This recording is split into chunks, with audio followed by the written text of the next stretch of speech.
Hello,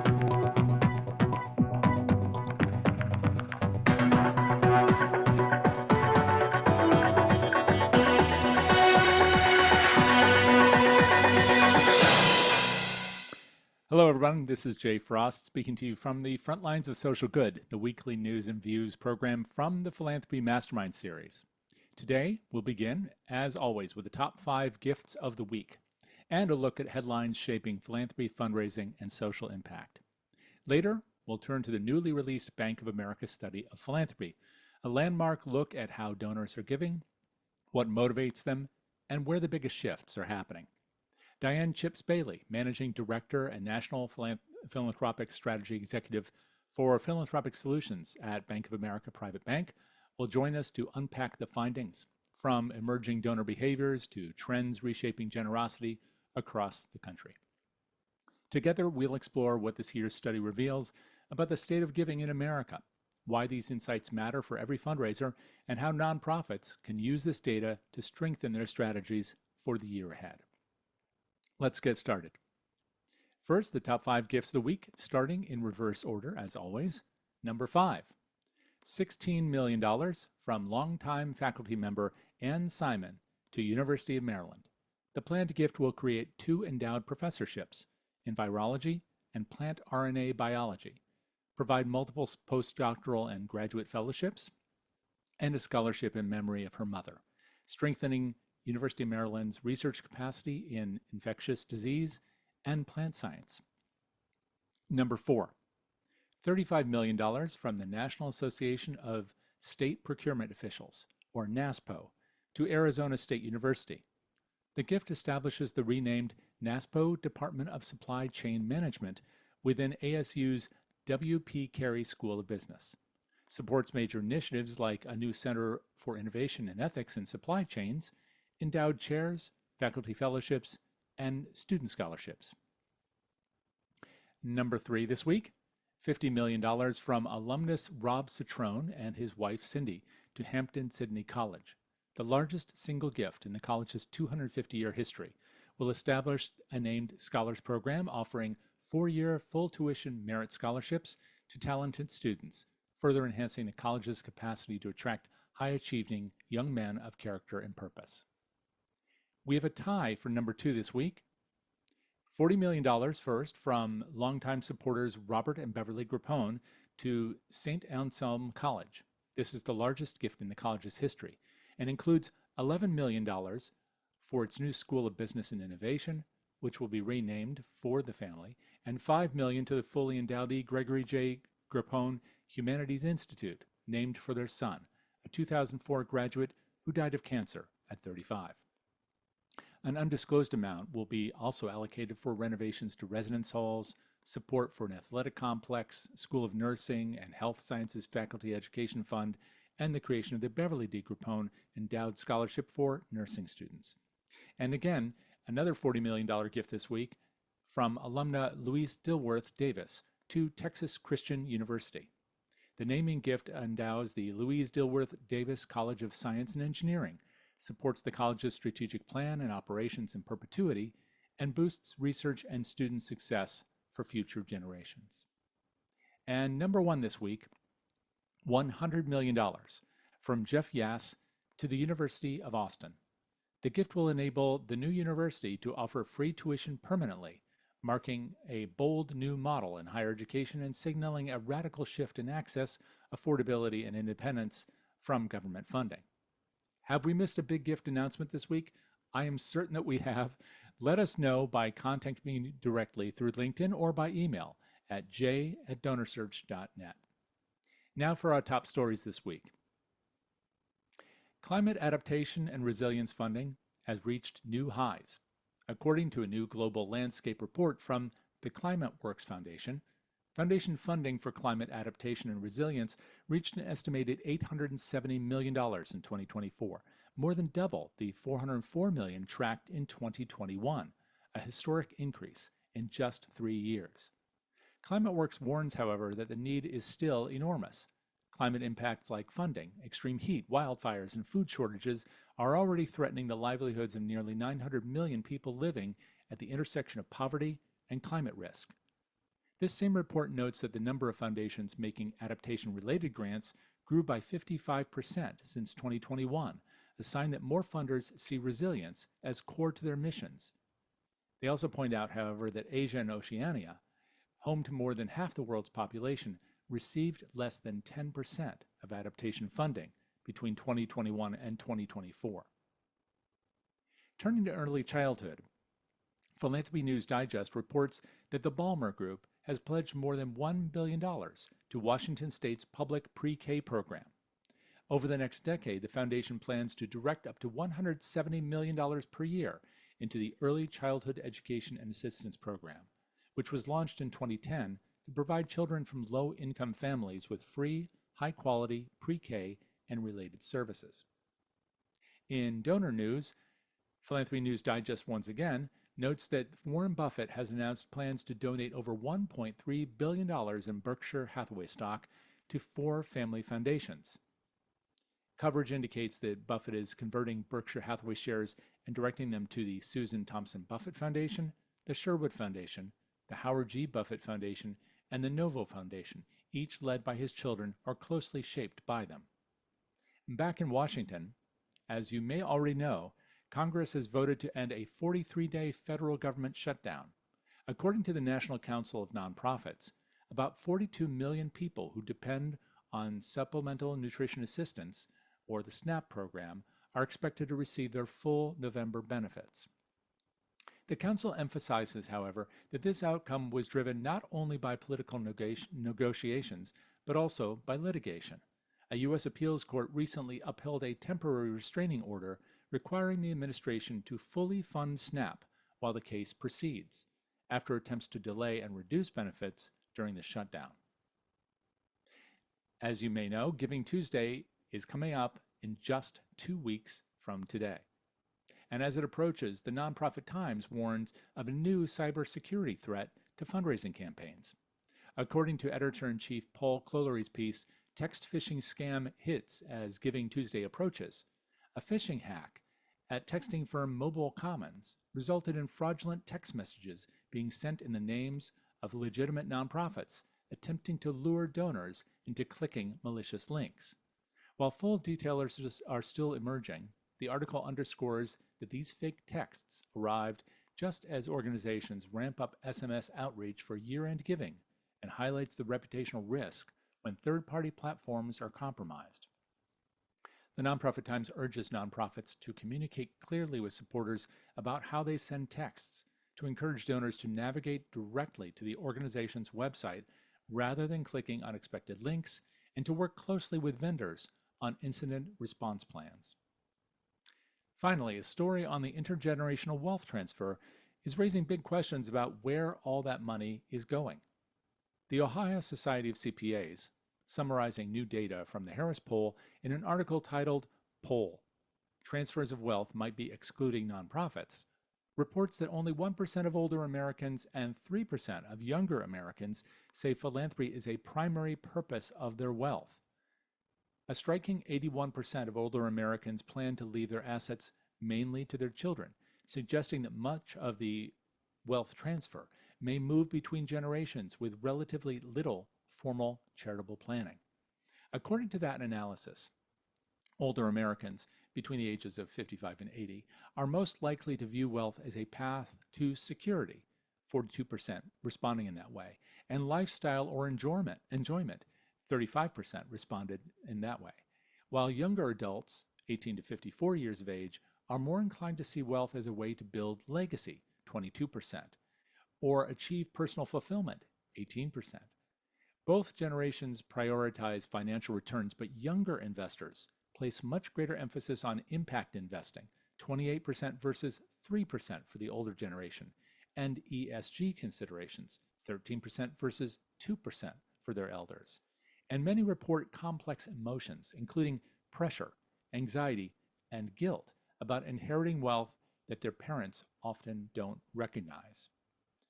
For nonprofits, the takeaway seems to be clear. Unless they help families have explicit conversations about charitable intent, a huge share of this wealth transfer may transfer without significant philanthropic commitments. All of these stories point to the same tension.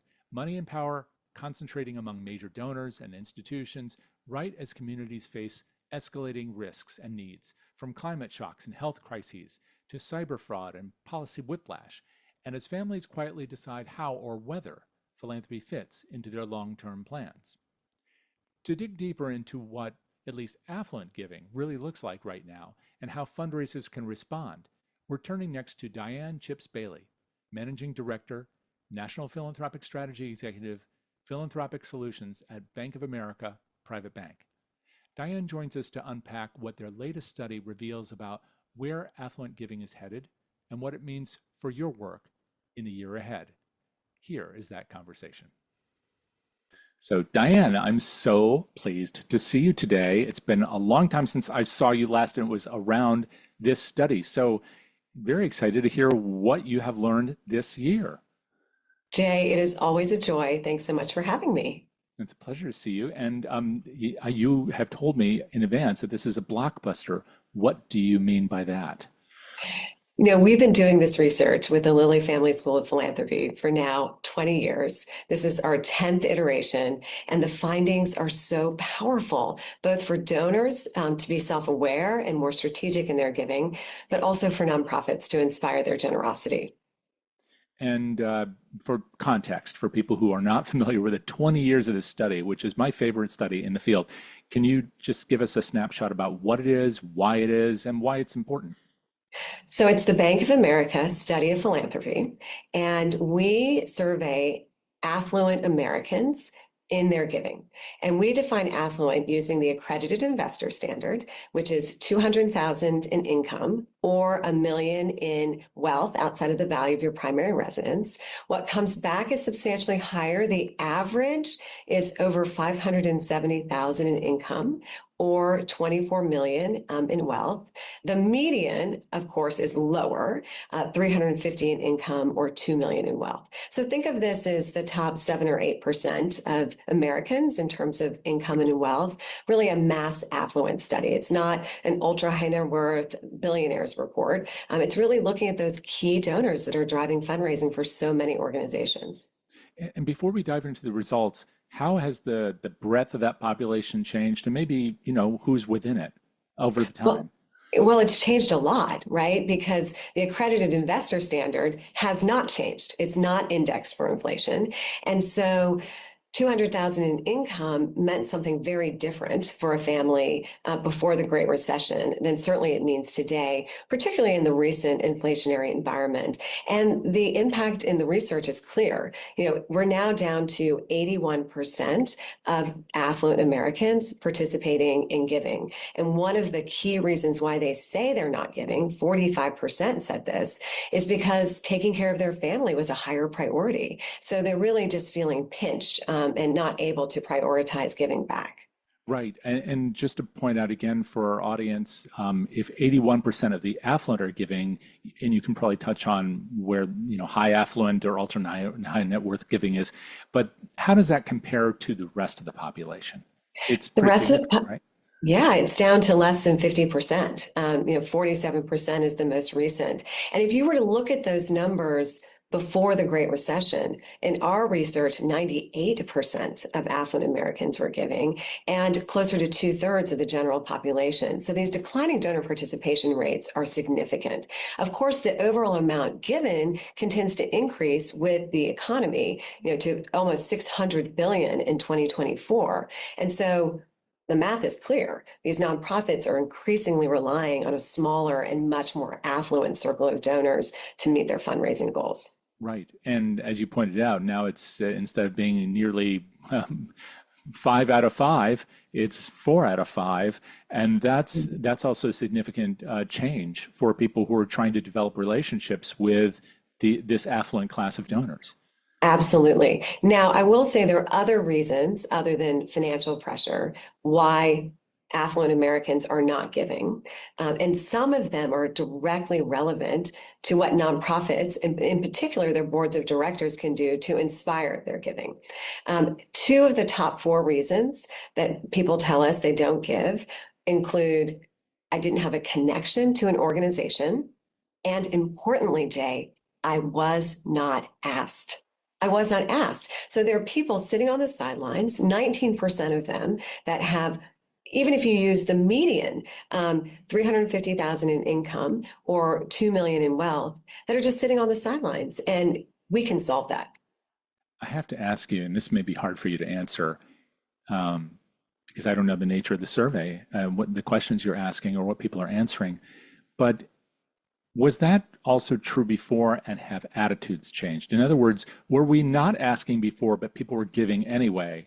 But today we're not asking, and they've said, "Well, you haven't asked me." Are we changing or are they changing?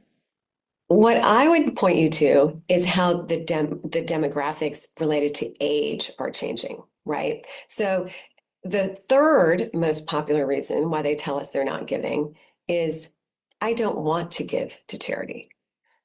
Jay, I call that the toddler response. Like, what does that even mean? I don't want to give to charity. Like, you can Right. see them stomping their feet. And what's interesting is that older Americans, and we define older as Gen X and older, versus younger Americans, and those would be millennial and Gen Z. The older people are much more likely to be dug in and say, I just don't want to give. Whereas the younger people, while they're not giving at the same rate now, 71% versus 85%, they're much less likely to say that the reason why they're not giving is because they don't want to. Interestingly, when you compare the generations, they're just as likely to volunteer. 43% in our research this year said they were actively volunteering with, on average, two different organizations in a variety of different capacities. But the fact that the older generations are volunteering at the same level as the younger, when the younger generations, time is their most precious and scarce commodity, right? Building careers, raising families, often struggling with long commutes and all of the demands that come from that stage of life. The fact that they're still prioritizing volunteering their time really does tell you that when they have more money, that they'll give that also. And before we move away from volunteerism, it's so important. How have the volunteer numbers changed? So this is the good news in the report. The declining donor participation rate, I'm glad we just addressed that right at the top, get that out of the way. We did see a rebound in volunteering in this report. It's still not back to the pre-pandemic levels, but it's inching closer. It was 50% before the pandemic, and then understandably in 2020, it went down to 30. And then it was in the 30s in 2022. We just weren't quite out of our houses yet, Jay. No, Like no. real comfy in our stretchy pants, not going to galas, not volunteering, not even really wanting to go to the office. But that's all starting to change. And so getting back to 43% is just such a good news story because volunteers give twice, 2.5 times more than non-volunteers. I wanted to ask you about that. Is there also a correlation between whether or not we ask people to volunteer and their volunteer activity? In other words, you've just mentioned this with giving, that it's important to ask, especially now for the population as it stands today. What about with volunteerism? So I'd love to take a step back and talk about motivations both to give and volunteer because there are very clear differences between the two. We ask what motivates people to give, right? Why they give. And the top three reasons they share are all deeply personal. I give because it's a reflection of my personal values. It's an extension of my interests. It's part of my experience, right? Values, interests, experiences.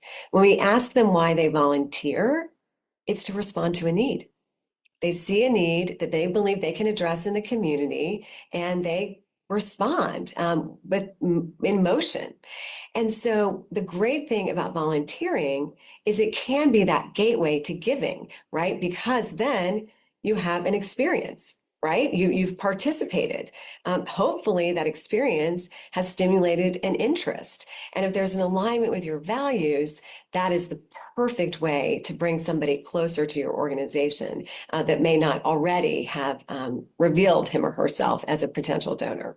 Right. So it sounds like it's coming from within in a way that the giving has to be, we have to open the door. Giving is, as you pointed out, deeply personal. And It reminds me, especially with boards, to help them understand that fundraising is not sales. It's matchmaking, right? You have to really uncover those values, those interests, those experiences, and see where there's alignment with the organization's greatest priorities. And to the extent that there isn't, you just got to bless and release these potential donors to other organizations. You have to go all the way down to the second from the bottom in the list of motivations to give to get to the case for support, right? The compelling pitch. And so we really want board members to understand how important it is for them to do what my mother always said to me. She said, Diane, you have two ears and one mouth. I need you to use them in that proportion. And it's so key for these volunteer fundraisers to understand, really listening for that alignment is so critical. I love that because the wisdom in it is eternal, and it also applies to the digital, right? I mean, in a sense, we're not just talking about needing to talk on the phone to find these things out, but just making sure that whatever we're doing to communicate, we're listening first and more, and then we're communicating in after being informed by what we've heard and learned.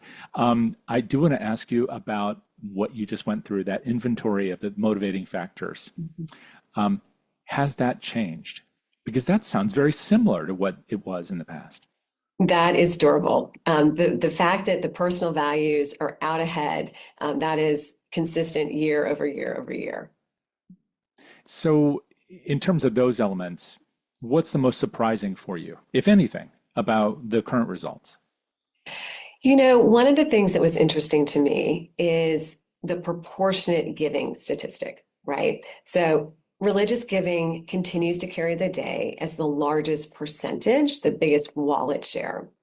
We do year over year see a volleying back and forth between basic needs and higher education being 2 and 3. And this particular cycle, basic needs really carried the day. And I think, you know, obviously in the current environment, we'll see that carry through the end of this year and certainly into next year. And as you're looking forward and you're thinking about this next year, because it'll be year 21, I guess, of doing this survey, and this doesn't stop. What kinds of adjustments are you imagining making, given what you've learned? Because as you've just pointed out, you're listening first, and then you're communicating what you've learned. You've learned a lot by doing this process. So what kind of adjustments do you imagine the survey making to adjust for the marketplace of giving and volunteering as it changes? We do like to have continuity in the questions because it is longitudinal data, but there are two specific data points that I'm paying attention to because we're working very hard to address them.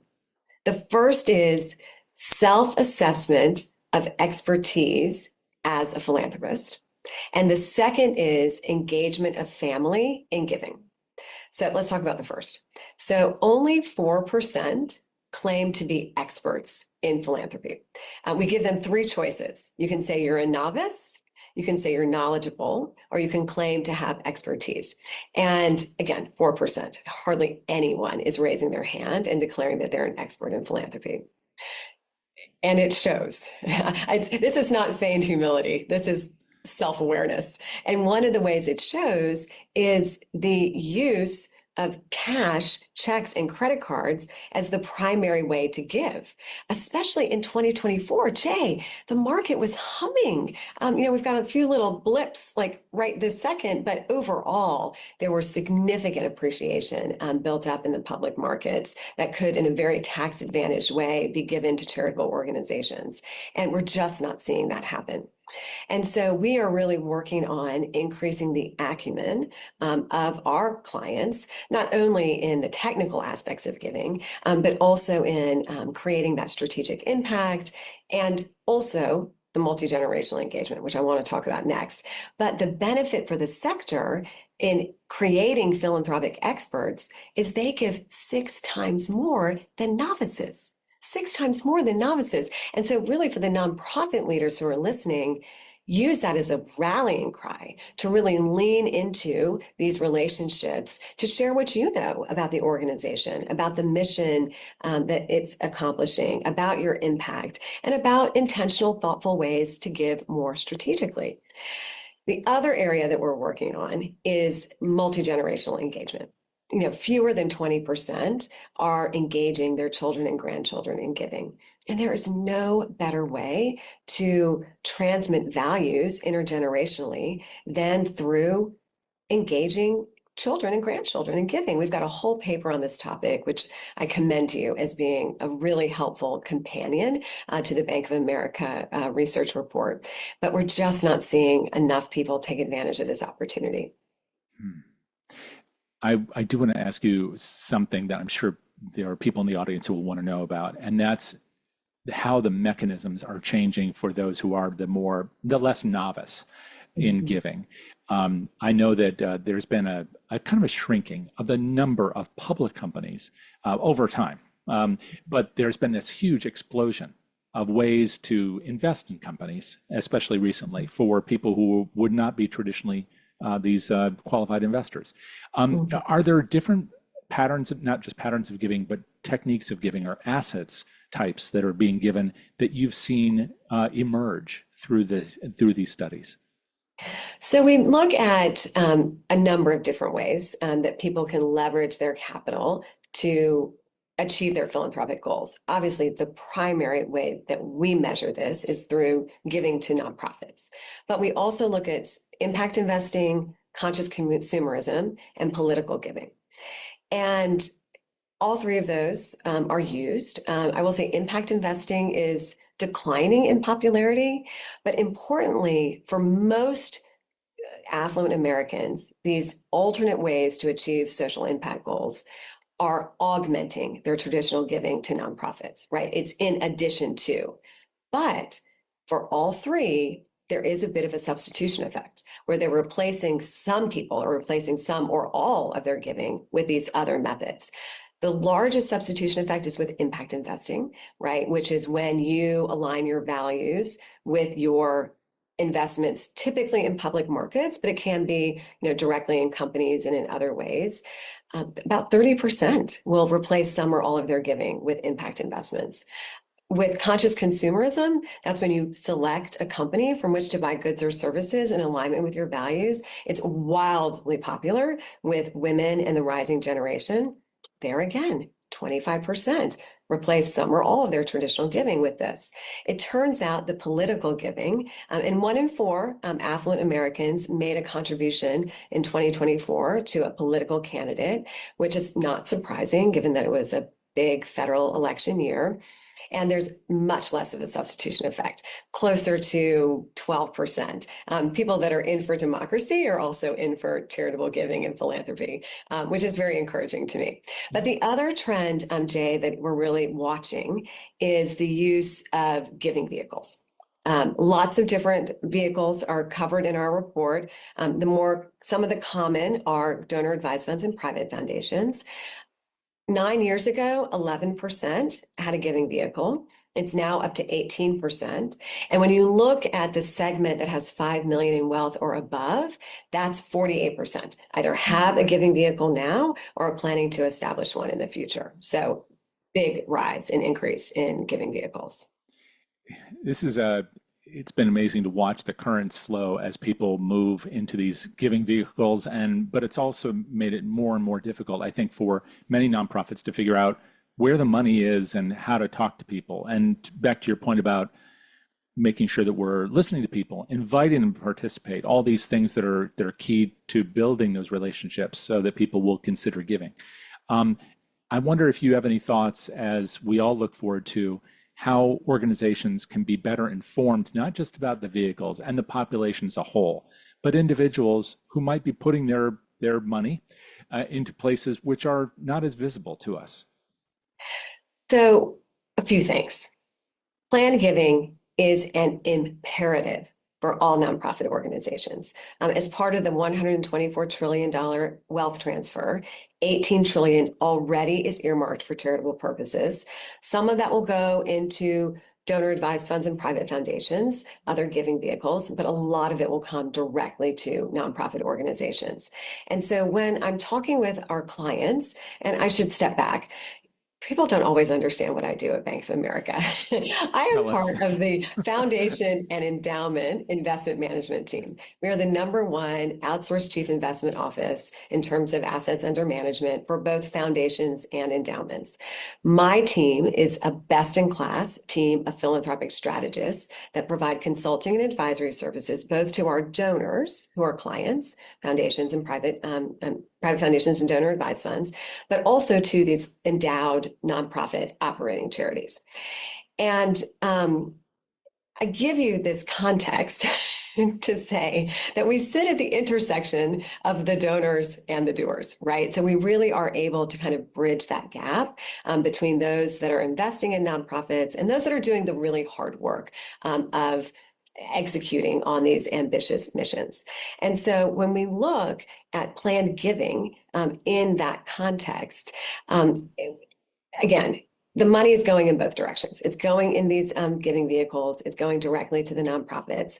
When we're talking to the nonprofits, I tell them not to overcomplicate their planned giving conversations, right? Do not delay embarking on an ambitious planned giving program because you do not understand the nuance of split interest trusts. Just don't. Like, you don't have to understand the difference between a CLAT and a CRUT. You don't have to understand any of that because that's between their legal, tax, and accounting advisors and the donor anyway. You just need to work on donor motivation to both give in lifetime and also to leave a legacy, right? That is the #1 priority. Bequests, this is what I say, Jay. What nonprofit does not want to receive a large, unrestricted gift with no reporting requirements? Jay, that's a bequest, right? It's like the holy grail of philanthropy, right? And so just working on bequests is so key to get your part of that 18 trillion.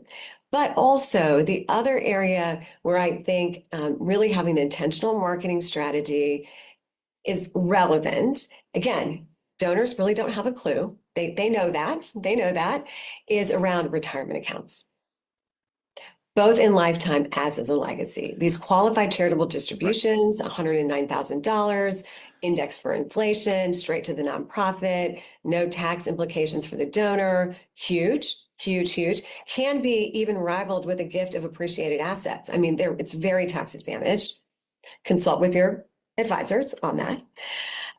And also being a charitable beneficiary at death in the account for either all or part is a really powerful way to talk with donors about simple, high potential planned giving strategies. I love all of that. Thank you so much, Diane. It was also great to hear you use CLAT and CRUT in a statement because I know some people will be looking it up, but to your point, that's really not the point.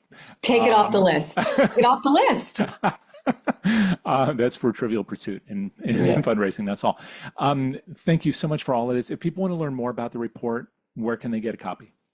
They can find a copy on our website, the Bank of America Private Bank website, and also they can find that giving guide for giving through all of the life stages, down to as early as 4 years old, all the way up into the golden retirement years. We've got really actionable strategies to lean into your life stage. And also connect with me on LinkedIn. I put out information from the study and curate other philanthropic topics. I think the content will be relevant to you. And I also look forward to connecting with your listeners so I can see what they're doing and learn from them as well. Thank you so much, Diane. Really appreciate it. Thank you, Jay. Always a joy. My thanks again to Diane Chips Bailey for sharing so much of this year's study, which is in its 10th year. So a correction to myself, I said 20, she said 10, and of course she is right. It's a decade of great information, and I encourage everyone to take a look at the report and the other report she mentioned as well. All of that is available to you over there at the Bank of America. Now, coming up next in the Philanthropy Mastermind series, this Friday, we do not have a program this Thursday, but this Friday, the PM podcast will begin its annual series on the year's top 5 CNN heroes. beginning with Deborah Devine, founder of the Indiana Prison Writers Workshop. She'll share her journey, the power of storytelling behind bars, and what drives her work inside correctional facilities. And don't miss the current episode, a conversation with Julie Yurko, President and CEO of the Northern Illinois Food Bank, on what it's like to distribute 90 million meals. That's 90 million meals a year to families in need. Next Tuesday on this program, the Frontlines of Social Good, we'll hear from two guests, Karen Houghton, CEO of Infinite Giving, about her new book, Funding Your Mission, The Modern Guide for Nonprofit Finance, and from Glenn Galak, CEO of the Stubbsky Foundation, about the current landscape of the foundation sector. You can find all that and more on the website of our sponsor, DonorSearch, at DonorSearch.net. I'm Jay Frost. Thanks for watching, and as always, take care and do good.